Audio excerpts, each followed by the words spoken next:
এই অঙ্গি কি একটু এদিকে যায়, একটু শান্তি মতো ব্যবসা করতে দিব না আমাদের।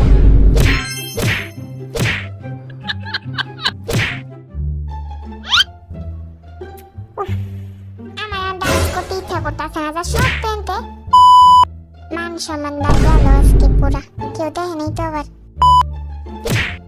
আমার ধাক্কা মারছে না এই মেয়ে, দেখ তোরে এরা দিলে সুন্দরই লাগবো তাই না? আমি এমনিতেই সুন্দর, আর সুন্দর লাগবো না। এই দেখো তোমরা সবাই, আমি অঙ্গিকে কোলে নিচ্ছি। আমার তখন কোল থেকে ভাল লাগে না ছাতা। A few minutes later. আর তোরে আবারও কোলে নেই, যা